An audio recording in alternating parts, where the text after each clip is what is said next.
গাজীপুরের কালিয়াকৈরে ঘুষ পেলেই বনের জমি দিয়ে দেন ডেপুটি রেঞ্জার ইকবাল। তাকে ঘুষ দিয়ে বনের জমি দখল করে বাড়ি করে দেওয়া হচ্ছে ভাড়াও। ইকবাল বিক্রি করেছেন বনের গাছও।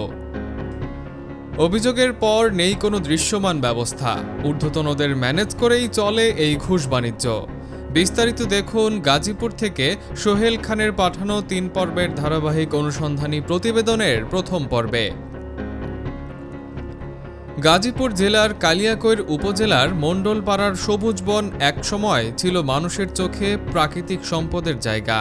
সেই বন এখন দখল, লুটপাট আর টাকার বিনিময়ে জমি ভাগাভাগি এবং নতুন বাড়ি তোলার অভিযোগ উঠেছে চন্দ্রা বন বিটের ডেপুটি রেঞ্জার ইকবাল হোসেনের বিরুদ্ধে। গাজীপুরের কালিয়াকৈর রেঞ্জার চন্দ্রা বিটের আওতাধীন মণ্ডলপাড়া এলাকায় দীর্ঘদিন ধরে বনের জমি দখল করে ঘরবাড়ি তোলা এবং ব্যবসা করার অভিযোগ উঠেছে। স্থানীয়দের দাবি, বন বিভাগের কিছু লোকের যোগসাজশে এসব কাজ চলছে। সরেজমিনে জানা যায়, পল্লী বিদ্যুৎ মণ্ডলপাড়া এলাকায় রোকেয়া বেগম নামের এক ব্যক্তি প্রায় 7% বনের জমির গাছ কেটে 4 কক্ষের ঘর তুলে ভাড়া দিচ্ছেন।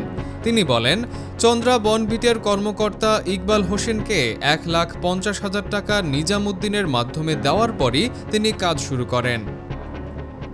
একই এলাকায় জসিম নামের আরেক ব্যক্তি তার নিজের জমির সঙ্গে বনের প্রায় 3% জমি জুড়ে বহুতল ভবন তুলেছেন বলে অভিযোগ রয়েছে।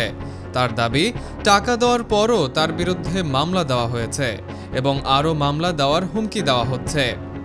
স্থানীয়দের অভিযোগ, ডেপুটি রেঞ্জার ইকবাল হোসেন ও বন প্রহরীদের একটি অংশের সহায়তায় মোটা টাকার বিনিময়ে বনের জমি দখল চলছে। বারবার জানানো হলেও কোনো কার্যকর ব্যবস্থা নেওয়া হয়নি বলে অভিযোগ। এদিকে কালিয়াকৈর রেঞ্জার এসসিএফ শাকিল হোসেন বলেন, তিনি প্রশিক্ষণে আছেন, বিষয়টি তার জানা নেই। তিনি ডেপুটি রেঞ্জারের সঙ্গে কথা বলার কথা বলেন। অভিযুক্ত ডেপুটি রেঞ্জার ইকবাল হোসেন বলেন, তিনি কারো কাছ থেকে টাকা নেন না, আর তথ্য পেলে ব্যবস্থা নেন। তবে স্থানীয়রা বলছেন, অভিযোগ উঠলেও বাস্তবে কোনো উচ্ছেদ বা কঠোর পদক্ষেপ দেখা যাচ্ছে না। এতে দখলদাররা আরও সাহস পেয়ে যাচ্ছে।